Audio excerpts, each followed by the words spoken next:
First, it's really important to know that healing the subconscious mind is a process and might not be immediately visible to everyone.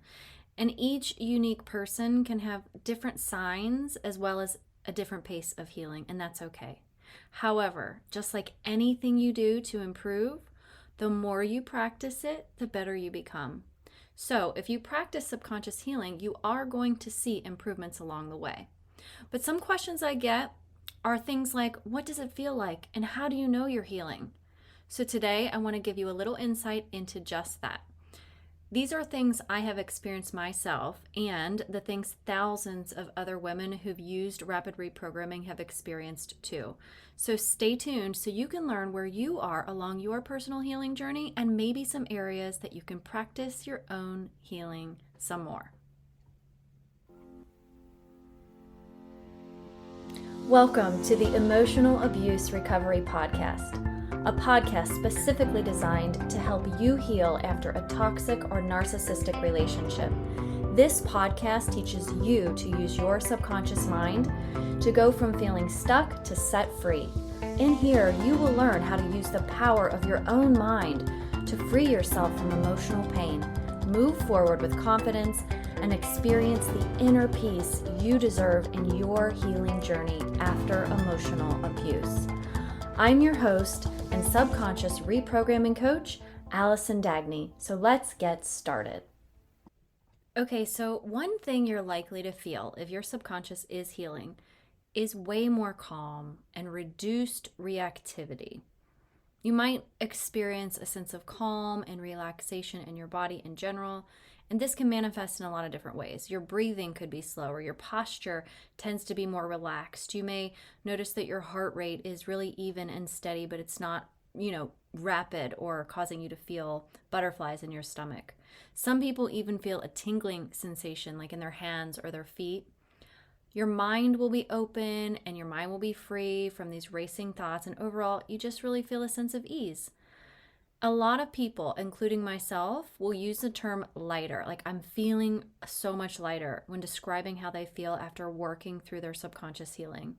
Some people experience physical sensations or just a general relief or overall lighter. I think for me, the best way I could describe it is recalling it like you're watching a movie from a distance. So think of a movie that really made you sad or that was really scary or intense. And you can recall that movie and how it made you feel and all of the emotions that you experienced at that time. So let's just say that you're going about your day in your house and that movie comes on the TV. You're not actively watching it, you're not really involved in it, and you're not experiencing those emotions the same way that you did when you first watched it.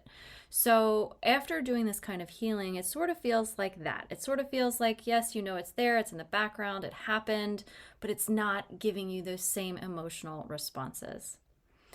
All right, so a really amazing benefit of subconscious healing is feeling clear-headed during chaos. And I remember vividly having this increased ability to handle stress and difficult situations. So my hands would shake so bad when I would read a document from my attorney that my ex had submitted. I would try to take notes when I was talking to my attorney about it, and I literally could not even read my own handwriting because I was shaking so bad. I would be sick to my stomach and have such a hard time thinking clearly.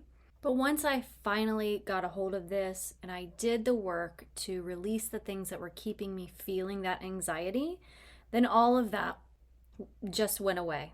So I'd like for you to think about a time maybe when you were in a confrontation with someone and you froze up or you didn't say anything, and then later you go back to that memory, and as you're thinking about it, you say things to yourself like, oh man, I should have said this or I should have done that, and you can actually see yourself doing these things and saying these things so clearly in your mind. But you think, why didn't I say it then? Why couldn't I? Well, that's because you were in a heightened state of emotion and you weren't able to think as clearly as you are now. So when you work through subconscious healing, you retrain your brain not to be reactive and not operate with emotion. So the automatic becomes that of steady, clear, logical thinking, even under stress. Okay, so another one that is a sign that your subconscious is healing is that the triggers are lessening. So, triggers are happening when we experience something in the now that is tied to something traumatic from the past. It's a trapped memory in our mind that just is waiting to pop out whenever it gets triggered. I have a podcast episode on how to tame the triggers. It's episode number 15. So, if you're still experiencing this, I'd encourage you to go back and listen to that one, and it might help. But a massive shift I experienced after retraining my brain and getting my subconscious healed was not being triggered. So, you see, when you practice thinking in new ways, and you do that so many times in a row over and over, your brain records that and understands that this is a new way. And it notices that you've made this a habit. So it steps in and makes it automatic for you, which means you get triggered way less often for things that would normally have set you off or set you into a tailspin.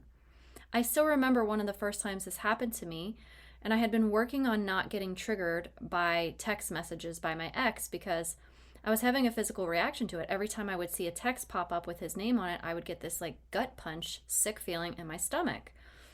So after doing this reprogramming work for a couple of weeks and working on this, one day out of the blue, he texted me and I felt absolutely nothing. And I was so excited because I knew it was working, and all that practice of reprogramming my thoughts was really paying off. All right, so another one is less worrying about what other people think. I used to worry so much about what people thought about me, even from the time I was a really little girl. And this took a lot of brain training too, but it really didn't take long for me. I just had a lot of things in my subconscious mind that I had to release. So even something as ingrained from your childhood that other people's opinions of you matter and what they think about you determines your worth, those were things that I was having, and they started fading away. And this one is so, so empowering because you no longer feel trapped or like you're at the mercy of other people's expectations of you. Like you should be this, and you should act like that, and you should raise your kids this way or that way.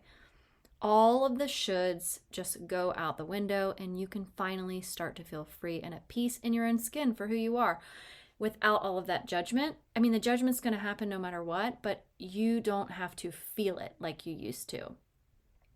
Then the last one is stopping the rumination. That is another sign that your subconscious is healing. And I have to tell you, if you've ever heard a song and then it gets stuck in your head and you're just playing that song over and over, you know what rumination feels like. It can be extremely maddening.